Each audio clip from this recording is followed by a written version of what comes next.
എല്ലാവർക്കും നമസ്കാരം. Welcome back to നിയാൻസ്. ചോറിൻ്റെ കൂടെ കഴിക്കാൻ നല്ല നാടൻ രീതിയിൽ തയ്യാറാക്കിയിട്ടുള്ള 3 തരം കറികളുടെ റെസിപ്പിയാണ് ഇന്നത്തെ വീഡിയോയിലുള്ളത്. ആദ്യം മുരിങ്ങയിലയും മുരിങ്ങക്കായും കൂടി ചേർത്തിട്ടുള്ള തോരനാണ്. ഇതെങ്ങനെയാണ് തയ്യാറാക്കുന്നതെന്ന് നോക്കാം. ഈ തോരൻ തയ്യാറാക്കുന്നതിന് വേണ്ടി കുറച്ച് മുരിങ്ങയില എടുത്ത് വയ്ക്കാം. അപ്പോൾ ഇത് അടർത്തിയതിന് ശേഷം വെള്ളത്തിലിട്ട് നന്നായിട്ട് കഴുകിയെടുത്തതാണ്. നമ്മൾ ഊരിയെടുത്തതിന് ശേഷം കഴുകിയെടുക്കാൻ പാടാണ്. അതുകൊണ്ട് തണ്ടോട് കൂടി തന്നെ വെച്ച് കഴുകിയെടുക്കുന്നതാണ് നല്ലത്. അപ്പോൾ ഇനി ഇതേപോലെ നന്നായിട്ട് ഇതിനെല്ലാം അത് ചെറിയ ചെറിയ തണ്ടുകളൊക്കെ കളഞ്ഞിട്ടൊന്ന് ഊരിയെടുക്കാം. ഊരിയെടുത്തതിന് ശേഷം നമുക്കിതിനെ ഒന്ന് അരിഞ്ഞെടുക്കണം. അപ്പോൾ ചെറിയ ചെറിയ തണ്ടുകളൊക്കെ അങ്ങനെ കിടന്നാലും കുഴപ്പമൊന്നുമില്ല. അപ്പോൾ എടുത്ത് വെച്ചിരിക്കുന്ന മുരിങ്ങയില എല്ലാം ഈ ഒരു രീതിയിൽ ഇതേപോലെ ഊരിയെടുക്കാം. അപ്പോൾ അതെല്ലാം ഇങ്ങനെ ഊരിയെടുത്തതിന് ശേഷം ഇനി നമുക്കിതിനെ ഒന്ന് അരിഞ്ഞെടുക്കാം. അപ്പോൾ ഇതേപോലെ കൂട്ടിപ്പിടിച്ച് തന്നെ വെച്ചുകൊണ്ടൊന്ന് അരിഞ്ഞെടുക്കാം. ഇല അരിയാതെ ഇങ്ങനെ ഇട്ട് വേവിക്കുകയാണെന്നുണ്ടെങ്കിൽ ഒരുപാടങ്ങ് കട്ട പിടിച്ചു പോകും. അപ്പോൾ ചെറിയ രീതിയിൽ ഇതേപോലെ അരിഞ്ഞെടുക്കുകയാണെങ്കിൽ ഒരുപാട് കട്ട പിടിക്കാതെ ഇത് നമുക്ക് തോരൻ വെച്ചെടുക്കാൻ പറ്റും. അപ്പോൾ ഈ ഒരു രീതിയിൽ അരിഞ്ഞെടുത്തിട്ടുണ്ട്. ഇനി മുരിങ്ങക്കായും കൂടെ എടുത്ത് വയ്ക്കാം. ഞാൻ ഇതേപോലെ 3 മുരിങ്ങക്കായ എടുത്ത് വെച്ചിട്ടുണ്ട്. അതായത് ഇതേപോലെ ഇനി നീളത്തിലൊന്ന് മുറിച്ചെടുക്കാം. മുറിച്ചെടുക്കുന്ന സമയത്ത് സൈഡിൽ വരുന്നത് ആ പരിപ്പൊക്കെ ഒന്ന് കളഞ്ഞെടുക്കണം. അപ്പോൾ ഇതേപോലെ മുറിച്ചെടുത്തിട്ടുണ്ട്. ഇനി നന്നായിട്ടൊന്ന് കഴുകിയെടുക്കാം. കഴുകിയതിന് ശേഷം ഇതേപോലെ രണ്ടായിട്ടൊന്ന് പിളർത്തിയെടുക്കാം. അപ്പോൾ എടുത്ത് വെച്ച മുരിങ്ങയ്ക്ക് അത്രയും ഇതേപോലെ രണ്ടായിട്ടൊന്ന് പിളർത്തിയെടുത്ത് മാറ്റി വയ്ക്കാം. ഇതാ തോരൻ വയ്ക്കാനുള്ള പാത്രത്തിലേക്കാണ് ഇട്ട് കൊടുത്തിരിക്കുന്നത്. ഇനി അതിലേക്ക് മുരിങ്ങയ്ക്ക വേകാൻ ആവശ്യമുള്ള വെള്ളം ഒഴിച്ചു കൊടുക്കാം. പിന്നീട് അതിലേക്ക് ഒരു 1/2 ടീസ്പൂൺ അളവിൽ മുളക് പൊടിയും 1/4 ടീസ്പൂൺ അളവിൽ മഞ്ഞൾപ്പൊടിയും കൂടെ ചേർത്ത് കൊടുക്കാം. ഇനി അതിലേക്ക് ആവശ്യത്തിനുള്ള ഉപ്പിട്ട് കൊടുക്കാം. ഇലയ്ക്കും കൂടെ ചേർത്തുള്ള ഉപ്പാണ് ഇട്ട് കൊടുത്തിരിക്കുന്നത്. ഇനി നന്നായിട്ടൊന്ന് ഇളക്കി കൊടുക്കാം. ഇളക്കി കൊടുത്തതിന് ശേഷം പാത്രം മൂടി വെച്ച് മുരിങ്ങയ്ക്ക ഒന്ന് വേകുന്നത് വരെ വെയിറ്റ് ചെയ്യാം.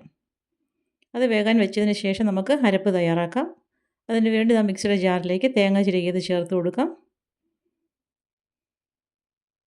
ഇനി അതിലേക്ക് ഒരു 3 വെളുത്തുള്ളി അല്ലി ഇട്ട് കൊടുക്കുന്നുണ്ട്. ഒരു 1/4 ടീസ്പൂൺ അളവിൽ ജീരകവും കൂടി ചേർത്ത് കൊടുക്കാം. ഇത് എരിവിന് ആവശ്യമുള്ള 2 പച്ചമുളക് എടുത്തിട്ടുണ്ട്. അതും കൂടി അതിലേക്ക് ഇട്ട് കൊടുക്കാം. ഇനി ഇതൊന്ന് ചതച്ചെടുക്കണം. ഈ ഒരു രീതിയിൽ ഇതിനെ ഒന്ന് ചതച്ചെടുക്കാം. ഇനി അടുപ്പിലേക്ക് വെച്ച് കൊടുത്തിരിക്കുന്ന മുരിങ്ങയ്ക്ക ഇപ്പോൾ ഏകദേശമൊക്കെ വെന്ത് വന്നിട്ടുണ്ട്. കുറച്ച് വെള്ളം മാത്രമേ അതിനകത്തുള്ളൂ. അപ്പോൾ അതങ്ങനെ കിടക്കുമ്പോഴേക്കും നമുക്ക് മുരിങ്ങയില അതിലേക്ക് ഇട്ട് കൊടുക്കാം. മുരിങ്ങയില ഇതേപോലെ മുകളിലേക്ക് വെച്ച് കൊടുത്തതിന് ശേഷം ഇതിലേക്ക് നമുക്ക് ചതച്ച് വെച്ചിരിക്കുന്ന അരപ്പും കൂടി ഇട്ട് കൊടുക്കാം. അരപ്പ് ഇട്ട് കൊടുത്ത് ഒന്ന് നിരത്തി കൊടുക്കാം. നിരത്തി കൊടുത്തതിന് ശേഷം പാത്രം ഒന്ന് മൂടി വെച്ച് കൊടുക്കാം. ഉപ്പ് നമ്മൾ നേരത്തെ ചേർത്ത് കൊടുത്തിട്ടുണ്ടായിരുന്നു. ഇനി പാത്രം മൂടി വെച്ച് ഇനി ഇലയൊന്ന് വേവിച്ചെടുക്കാം. ഇലയൊക്കെ പെട്ടെന്ന് തന്നെ വെന്ത് കിട്ടുന്നതാണ്. ആവി കയറുമ്പോൾ തന്നെ ഇത് വെന്ത് കിട്ടും. അപ്പോൾ നല്ലതുപോലെ ഒന്ന് ഇളക്കി കൊടുക്കാം. അപ്പോൾ അരപ്പും ഇലയും ഒക്കെ നന്നായിട്ട് ആവി കയറി ഒന്ന് വെന്ത് വന്നിട്ടുണ്ട്. ഇനി ഇത് തുറന്നിട്ടതിന് ശേഷം നന്നായിട്ടൊന്ന് ഇളക്കി കൊടുത്താൽ മതിയാകും. ഇലയൊക്കെ കട്ടയില്ലാതെ നന്നായിട്ടൊന്ന് തോർത്തിയെടുക്കണം. അപ്പോൾ വെള്ളമൊക്കെ നന്നായിട്ട് വറ്റി വന്നിട്ടുണ്ട്. നല്ലതുപോലെ ഒന്ന് ഇടയ്ക്കിടയ്ക്കൊന്ന് ഇളക്കി കൊടുത്താൽ മതിയാകും. നന്നായിട്ടൊന്ന് ഡ്രൈ ആയി കിട്ടണം. അതുവരെ അടുപ്പിലിട്ട് കൊടുത്തൊന്ന് ഇളക്കി കൊടുക്കാം. നന്നായിട്ട് ഡ്രൈ ആയി വരുന്ന സമയത്ത് നമുക്ക് അടുപ്പിൽ നിന്ന് മാറ്റാം. വെള്ളമൊക്കെ വറ്റി തോരൻ നന്നായിട്ട് ഡ്രൈ ആയി വരുന്ന സമയത്ത് അതിലേക്ക് കുറച്ച് വെളിച്ചെണ്ണ കൂടി ഒഴിച്ചു കൊടുക്കാം. വെളിച്ചെണ്ണ ഒഴിച്ചു കൊടുത്തതിന് ശേഷം നന്നായിട്ടൊന്നുകൂടെ ഒന്ന് ഇളക്കി കൊടുക്കാം. അപ്പോൾ ആ വെളിച്ചെണ്ണ എല്ലാ ഭാഗത്തും പിടിക്കത്തക്ക രീതിയിൽ നന്നായിട്ടൊന്ന് ഇളക്കി കൊടുക്കാം. അപ്പോൾ ഇത്രയേ ഉള്ളൂ. നല്ല സൂപ്പർ ടേസ്റ്റിലുള്ള മുരിങ്ങക്കായ തോരൻ റെഡിയായി കഴിഞ്ഞു. അപ്പോൾ ഇങ്ങനെ ഈ തോരൻ തയ്യാറാക്കിയിട്ടില്ലെന്നുണ്ടെങ്കിൽ ഇതുപോലെ ഒന്ന് ചെയ്ത് നോക്കും. നല്ല അടിപൊളി ടേസ്റ്റാണ്. ചൂട് ചോറിൻ്റെ കൂടെയോ അതേപോലെ തന്നെ ചൂട് കഞ്ഞിയുടെ കൂടെയൊക്കെ സൈഡായിട്ട് കഴിക്കാൻ പറ്റിയ ഒരു ഐറ്റമാണ്. മുരിങ്ങയിലയും മുരിങ്ങക്കായും എല്ലാം കൂടെ ചേർത്ത് എടുക്കുന്നത് കൊണ്ട് തന്നെ ഹെൽത്തിനും ഏറ്റവും നല്ലതാണ്. ഇപ്പോൾ ഇതാ കണ്ടില്ലേ, തോരൻ നന്നായിട്ട് സെറ്റായി വന്നിട്ടുണ്ട്. അപ്പോൾ ഈ ഒരു രീതിയിൽ തീർച്ചയായിട്ടും ഇങ്ങനെയൊന്ന് ട്രൈ ചെയ്ത് നോക്കിക്കോളൂ. അടുത്തത് ഒരു വ്യത്യസ്തമായ രീതിയിൽ തയ്യാറാക്കിയിട്ടുള്ള മുട്ടത്തോരനാണ്. ഇതെങ്ങനെയാണ് ചെയ്യുന്നത് നോക്കാം. ഈ മുട്ടത്തോരൻ തയ്യാറാക്കുന്നതിന് വേണ്ടി 3 കോഴിമുട്ട വേണം. അപ്പോൾ ഇതേപോലെ ഓരോന്നും എടുത്ത് ഒരു ബൗളിലേക്ക് ഒഴിച്ചു കൊടുക്കാം. അപ്പോൾ മുട്ട 3 ബൗളിലേക്ക് ആക്കിയതിന് ശേഷം അതിലേക്ക് ആവശ്യത്തിനുള്ള ഉപ്പ് ചേർത്ത് കൊടുക്കാം. ഉപ്പ് ചേർത്ത് കൊടുത്ത് നന്നായിട്ടൊന്ന് ബീറ്റ് ചെയ്തെടുക്കണം. അപ്പോൾ മഞ്ഞ നന്നായിട്ടൊന്ന് കലങ്ങി കിട്ടണം. അപ്പോൾ ഈ ഒരു രീതിയിൽ നല്ലതുപോലെ ബീറ്റ് ചെയ്തെടുത്തിട്ടുണ്ട്. ഇനി നമുക്കിതിലേക്ക് വേണ്ടത് സവാളയാണ്. അപ്പോൾ ഒരു പകുതി സവാള വളരെ ചെറുതായിട്ട് അരിഞ്ഞെടുക്കണം. ഒട്ടും കനമില്ലാതെ ഇതേപോലെ ചെറിയ ചെറിയ പീസസ് ആയിട്ടൊന്ന് അരിഞ്ഞെടുക്കാം. അതിനുശേഷം ഇതിലേക്ക് ചേർത്ത് കൊടുക്കേണ്ടത് ക്യാപ്സിക്കമാണ്. അപ്പോൾ ഒരു ചെറിയൊരു പീസ് ക്യാപ്സിക്കം എടുത്ത് വെച്ചിട്ടുണ്ട്. നന്നായിട്ട് കഴുകിയതിന് ശേഷം അതും ഇതേപോലെ വളരെ ചെറിയ പീസസ് ആയിട്ടൊന്ന് കട്ട് ചെയ്തെടുക്കണം. ഒട്ടും കനമില്ലാതെ തന്നെ കുഞ്ഞു കുഞ്ഞായിട്ട് കട്ട് ചെയ്തെടുക്കാം. സവാള അരിഞ്ഞതുപോലെ തന്നെ അതും ഒന്ന് അരിഞ്ഞെടുക്കാം. അപ്പോൾ ഇനി ഇത് രണ്ടും മാറ്റി വയ്ക്കാം. ഇനി ഇതിലേക്ക് നമുക്ക് അരപ്പും കൂടെ തയ്യാറാക്കാം. അതിന് വേണ്ടി മിക്സിയുടെ ജാറിലേക്ക് തേങ്ങ ചിരകിയത് ഇട്ട് കൊടുക്കാം. അതിൻ്റെ കൂടെ തന്നെ 2 പച്ചമുളകും കൂടി ചേർത്ത് കൊടുക്കുന്നുണ്ട്. അത് രണ്ടും കൂടി ചേർത്തൊന്ന് ചതച്ചെടുക്കാം. ഈ ഒരു രീതിയിൽ ചതച്ചെടുത്തിട്ടുണ്ട്. ഇനി നമുക്ക് ഓംലെറ്റ് തയ്യാറാക്കാം. അതിന് വേണ്ടി പാൻ അടുപ്പിൽ വെച്ച് കൊടുത്ത് വെളിച്ചെണ്ണ ഒഴിച്ചു കൊടുത്ത് ചൂടായി വരുമ്പോൾ പകുതി മുട്ട അതിലേക്ക് ഒഴിച്ചു കൊടുക്കാം. രണ്ടായിട്ടാണ് പൊരിച്ചെടുക്കുന്നത്. തിരിച്ചും മറിച്ചു വിട്ട് മുട്ട പരുവാകുമ്പോൾ പാനിൽ നിന്നും എടുത്തു മാറ്റാം. ഒന്നാമത്തെ മുട്ട എടുത്തു കഴിഞ്ഞു. ഇനി ഇത് അതേപോലെ തന്നെ ബാക്കിയുള്ളതും കൂടി എണ്ണ ഒഴിച്ചു കൊടുത്ത് അതിലേക്ക് ഒഴിച്ചു കൊടുത്തൊന്ന് പൊരിച്ചെടുക്കാം. അപ്പോൾ സാധാരണ നമ്മൾ മുട്ട ചിക്കിയാണല്ലോ തോരൻ വെക്കുന്നത്. അപ്പോൾ ഈ ഒരു രീതിയിൽ മുട്ട ഓംലെറ്റ് ആക്കിയതിന് ശേഷം ഒന്ന് തോരൻ വെച്ച് നോക്കൂ. ചെറിയ ചെറിയ പീസസ് ആയിട്ട് മുട്ട ഇങ്ങനെ കടിക്കാനൊക്കെ കിട്ടും. അപ്പോൾ ഇതേപോലെ രണ്ടാമത്തതും മുട്ട പൊരിച്ചെടുത്തിട്ടുണ്ട്. ഇനി നമുക്കിതിനെ ഒന്ന് വളരെ ചെറിയ പീസസ് ആയിട്ടൊന്ന് കട്ട് ചെയ്തെടുക്കണം. ഇതേപോലെ ആദ്യം നീളത്തിലൊന്ന് മുറിച്ചെടുക്കാം. വളരെ കനം കുറച്ചാണ് മുറിച്ചെടുക്കുന്നത്. നീളത്തിൽ മുറിച്ചതിന് ശേഷം പിന്നെ അതിനെ ഒന്ന് തിരിച്ച് വെച്ച് ചെറിയ ചെറിയ പീസസ് ആയിട്ട് ഒന്നുകൂടെ ഒന്ന് കട്ട് ചെയ്തെടുക്കാം. അപ്പോൾ ചെറിയ ചെറിയ സ്ക്വയർ പീസസ് ആയിട്ടാണ് ഇത് കട്ട് ചെയ്തെടുക്കേണ്ടത്. അപ്പോൾ ആ 2 മുട്ടയും ഈ ഒരു രീതിയിൽ മുറിച്ചെടുക്കാം.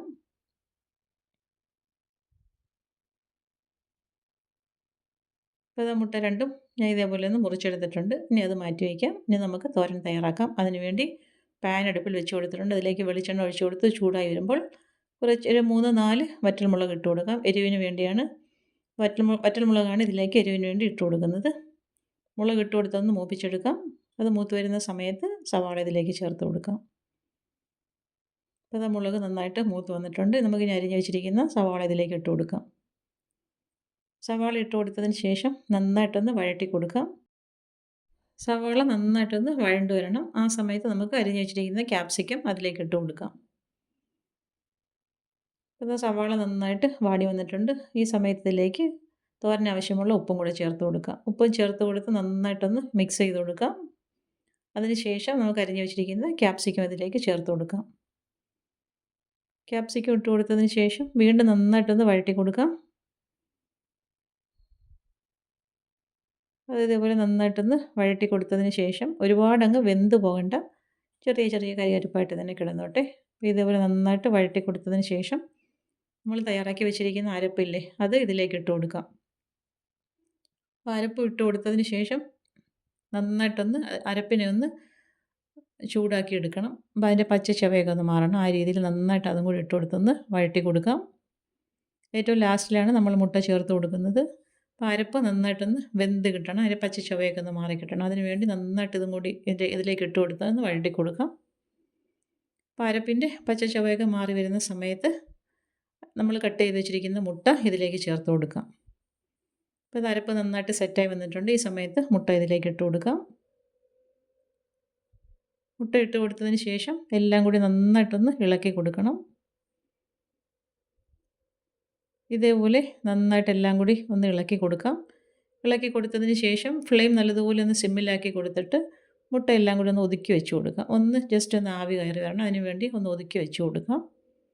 ഒതുക്കി വെച്ച് കൊടുത്തതിന് ശേഷം പാത്രം ഒന്ന് മൂടി കൊടുക്കാം. ഫ്ലെയിം നന്നായി സിമ്മിലാക്കി 1 മിനിറ്റ് അങ്ങനെ വെച്ചേക്കാം. അതിന് ശേഷം തുറന്നിട്ട് നന്നായിട്ടൊന്ന് ഇളക്കി കൊടുക്കാം. ഇത്രയേ ഉള്ളൂ.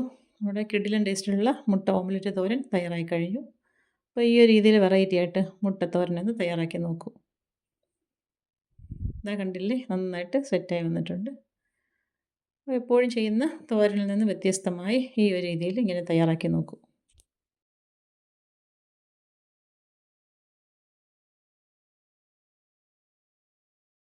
അടുത്തത് ചീരത്തണ്ടും ചീരയുടെ ഇലയും മാങ്ങയൊക്കെ തയ്യാറാക്കിയിട്ടുള്ള ഒരു ഒഴിച്ചു കറിയാണ്.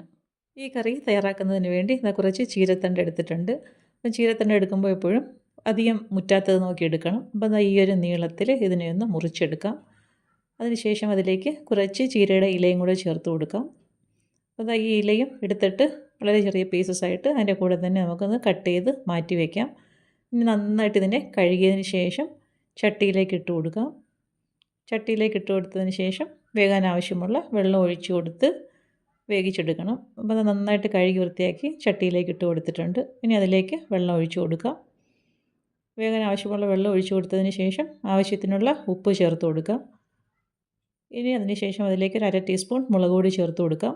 അതിൻ്റെ കൂടെ തന്നെ ഒരു 1/4 ടീസ്പൂൺ മഞ്ഞൾപ്പൊടിയും കൂടി ചേർത്ത് കൊടുക്കാം. ഇനി ഇതെല്ലാം കൂടി നല്ലതുപോലെ ഒന്ന് മിക്സ് ചെയ്ത് കൊടുക്കണം. മിക്സ് ചെയ്ത് കൊടുത്തതിന് ശേഷം ചട്ടി മൂടി വെച്ച് അടുപ്പിലേക്ക് വെച്ച് കൊടുക്കാം. വെച്ച് കൊടുത്തതിനെ നന്നായിട്ടൊന്ന് വേവിച്ചെടുക്കണം. ചീരത്തണ്ട് വെന്തതിന് ശേഷം മാങ്ങ ചേർത്ത് കൊടുക്കാം. അപ്പോൾ ചീരത്തണ്ട് വേകാൻ വെച്ചതിന് ശേഷം നമുക്ക് അരപ്പ് തയ്യാറാക്കാം. അതിന് വേണ്ടി മിക്സിയുടെ ജാറിലേക്ക് ആവശ്യത്തിനുള്ള തേങ്ങ ചേർത്ത് കൊടുക്കാം. അതിൻ്റെ കൂടെ തന്നെ ഒരു 3-4 ചെറിയ ഉള്ളി തൊലി കളഞ്ഞ് കഴുകിയതിന് ശേഷം അതിലേക്ക് ഇട്ട് കൊടുക്കാം. പിന്നീട് അതിലേക്കൊരു 1/4 ടീസ്പൂണോളം ജീരകം ചേർത്ത് കൊടുക്കാം. പിന്നെ ഒരു നുള്ളു മഞ്ഞൾപ്പൊടി, ഒരു നുള്ളു മുളക് പൊടിയും കൂടെ ചേർത്ത് കൊടുക്കാം. നമ്മൾ നേരത്തെ ചീരത്തണ്ട് വേകാൻ വെച്ചിട്ടപ്പോൾ അതിൽ പൊടികൾ ചേർത്ത് കൊടുത്ത് വെക്കുന്നത് കൊണ്ട് തന്നെ വളരെ കുറച്ച് മതിയാകും. ഇനി ആവശ്യത്തിനുള്ള വെള്ളവും കൂടി ഒഴിച്ച് കൊടുത്ത് നന്നായിട്ടൊന്ന് അരച്ചെടുക്കാം. അപ്പോൾ ഇത് വേകാൻ വെച്ചിരുന്ന ചീരത്തണ്ട് നന്നായിട്ട് വെന്ത് വന്നിട്ടുണ്ട്. നല്ലതുപോലെ ഒന്ന് ഇളക്കി കൊടുക്കാം. അപ്പോൾ ചീരത്തണ്ട് മുറ്റാത്ത ചീരത്തണ്ടാണെങ്കിൽ പെട്ടെന്ന് തന്നെ അത് വെന്ത് കിട്ടും. ഇതാ ഇതിലേക്ക് പുളിക്ക് ആവശ്യമുള്ള പച്ചമാങ്ങയും കൂടി ചേർത്ത് കൊടുക്കാം. ഇനി മാങ്ങ വേകുന്നത് വരെ ഒന്ന് മൂടി വെച്ച് വെയിറ്റ് ചെയ്യാം. അപ്പോൾ അത് മാങ്ങയും നന്നായിട്ട് വെന്ത് കഴിഞ്ഞിട്ടുണ്ട്. നല്ലതുപോലെ ഇനി ഒന്നുകൂടെ ഒന്ന് ഇളക്കി കൊടുക്കാം. ഇനി ഇതിലേക്ക് നമുക്ക് നേരത്തെ തയ്യാറാക്കി വെച്ചിരിക്കുന്ന അരപ്പ് ഒഴിച്ച് കൊടുക്കാം. അരപ്പ് ഒഴിച്ച് കൊടുത്തതിന് ശേഷം അതിലേക്ക് ആവശ്യത്തിനുള്ള വെള്ളവും കൂടി മിക്സിയിലേക്ക് ഒഴിച്ച് കൊടുത്തൊന്ന് ചുറ്റിച്ച് ഒഴിച്ച് കൊടുക്കാം. ഇനി നന്നായിട്ടൊന്ന് ഇളക്കി കൊടുക്കാം. ഇളക്കി കൊടുത്തതിന് ശേഷം വെള്ളം ആവശ്യമുണ്ടെന്നുണ്ടെങ്കിൽ ചേർത്ത് കൊടുക്കാം. ഒരുപാട് ലൂസായി പോകേണ്ട കറിയല്ല ഇത്, കുറച്ചൊന്ന് തിക്കായിട്ടിരിക്കണം. അപ്പോൾ ഈ ഒരു രീതിയിൽ ഇളക്കി കൊടുത്തതിന് ശേഷം കുറച്ച് വെള്ളം കൂടി ഒഴിച്ച് കൊടുക്കാം. ഇനി വീണ്ടും നന്നായിട്ടൊന്ന് മിക്സ് ചെയ്ത് കൊടുക്കാം. ഇനി ഈ സമയത്ത് ഇതിലേക്ക് നമുക്ക് ആവശ്യത്തിനുള്ള ഉപ്പ് ചേർത്ത് കൊടുക്കണം. നമ്മൾ കഷ്ണങ്ങളിൽ മാത്രമേ ഉപ്പ് ചേർത്ത് കൊടുത്തിട്ടുള്ളൂ, കറിക്ക് ഇട്ട് കൊടുത്തിട്ടില്ല. അപ്പോൾ ഈ ഒരു സമയമാകുമ്പോഴേക്കും ഉപ്പും കൂടി ചേർത്ത് കൊടുക്കാം. ഉപ്പും ചേർത്ത് കൊടുത്ത് വീണ്ടും നന്നായിട്ടൊന്ന് ഇളക്കി കൊടുക്കാം. നല്ല സൂപ്പർ ടേസ്റ്റിയിട്ടുള്ള കറിയാണ്. ഈ ഒരു രീതിയിൽ തയ്യാറാക്കി നോക്കൂ. ഇനി നമുക്കിതിലേക്കൊന്ന് താളിച്ചൊഴിക്കണം. അപ്പോൾ ഫ്ലെയിം ഓഫ് ചെയ്ത് അടുപ്പിൽ നിന്ന് മാറ്റാം. മാറ്റിയതിന് ശേഷം ചുവന്നുള്ളിയും കടുകും വറ്റൽമുളകും കറിവേപ്പിലയും കൂടി നന്നായിട്ട് വെളിച്ചെണ്ണയിൽ മൂപ്പിച്ച് ഇതിലേക്ക് ഒഴിച്ച് കൊടുക്കാം. അപ്പോൾ താളിച്ചതും കൂടി ചേർത്ത് കൊടുക്കുമ്പോഴാണ് കറിക്ക് നല്ല ടേസ്റ്റ് കിട്ടുന്നത്. അപ്പോൾ താളിച്ചത് ഒഴിച്ച് കൊടുത്തതിന് ശേഷം നന്നായിട്ടൊന്ന് മിക്സ് ചെയ്ത് കൊടുക്കാം. നല്ല കിടിലൻ ടേസ്റ്റിൽ ഒരു സൂപ്പർ കറിയാണ്. ഈ ഒരു രീതിയിൽ ട്രൈ ചെയ്ത് നോക്കൂ.